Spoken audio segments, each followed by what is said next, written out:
So you may have heard by now, of course, in the days since Donald Trump was elected, several Quebec politicians have sounded the alarm over a potential, what they call a massive influx of migrants showing up at our border.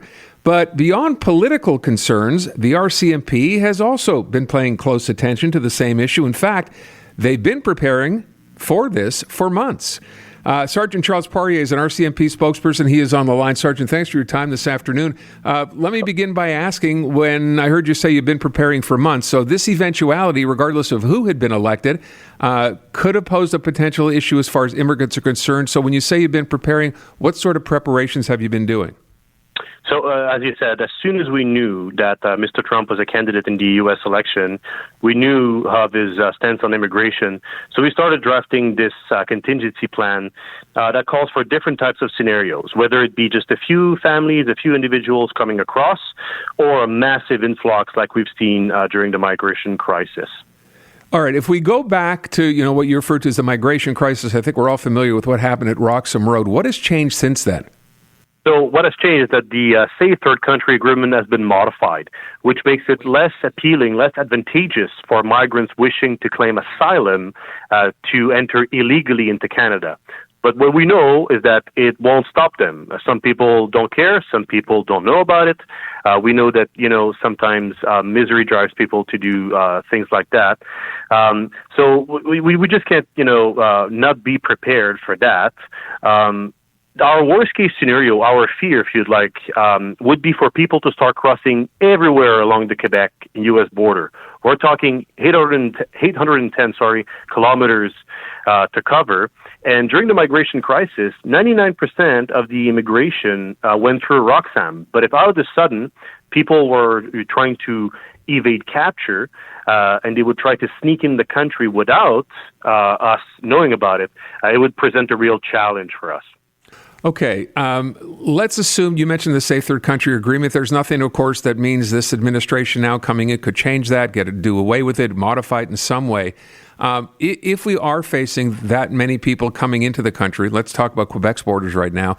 What's different in how you process these people? Are they automatically turned back? What's changed there? As it stands for the RCMP, nothing has really changed. It more changes with the way CBSA handles them. So a typical scenario right now is someone crosses illegally into Canada. We arrest them. We'll obviously detain them, search them to see if they have any contrabands, and then we'll confirm their identity. And if we're satisfied that we're not dealing with a criminal, a wanted criminal, or a person of interest, that there's no contraband, and the person has clearly said that they're intent on seeking asylum, we'll just drive them to a land border and release them to the custody of CBSA. And the RCMP's work at this point is done. But of course, like you hinted, should the agreement change and this situation would happen, we could be back at square one and relive what we lived a few years ago. But okay, so run me through this. It's interesting. So the RCMP has jurisdiction here only to a point. When they go back to the border at CBSA, it's now out of RCMP's hands. Right. So the CBSA's mandate is at the point of entry. RCMP has the jurisdiction to enforce the law between the port of entry, between the official point of entry. So we patrol between the point of entry. We're the safeguard of what's coming in and what's coming out. So, okay, let me go through the scenario. Let's say someone decides to come in. This is how it was before. They end up in New York State, grab a cab or however, get to the border, and just walk across the Canadian border, in the past at Roxham Road.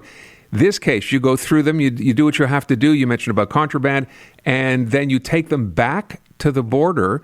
They're processed there, and what? They stay in Canada while they're being processed? They go back into the U.S. because that's how they got into Canada? How does that work?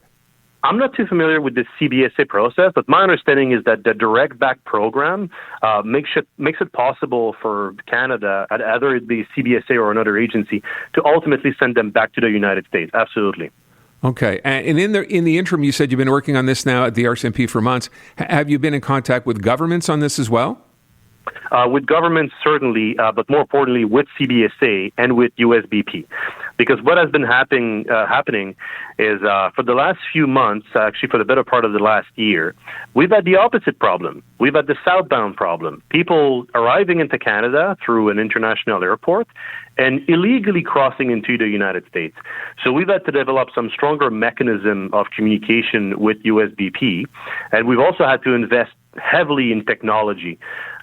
Compared to what it was, during the migration crisis, we're in a much better position technologically. We have more cameras, more sensors, we have more tools at our disposal, and we're talking with USBP on a daily basis to exchange information in real time.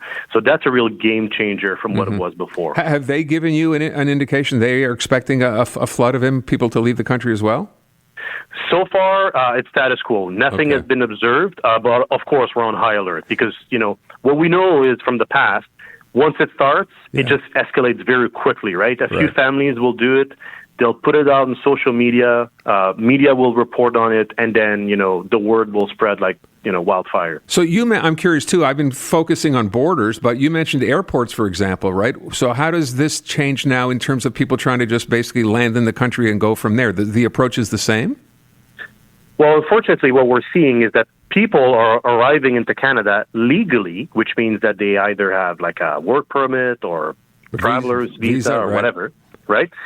And then for some of them, within a few hours of their arrival, either in Montreal or in Toronto, we find them at the border, either attempting to cross or having successfully crossed into the United States.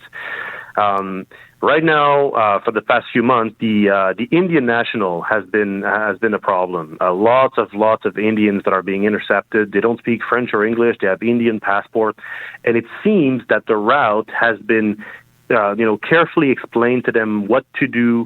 It's been organized from overseas. That's what we're seeing, and that's what our investigations are showing too. Okay. Look, we're all bracing, of course, for this to not happen. No one wants to see this happen again. We went through it once. I don't think anybody comes out a winner in this situation. So I thank you for the time, and we'll keep our fingers crossed. Thanks so much. All right. Thank you. Clear. Thanks, Sergeant. Appreciate it.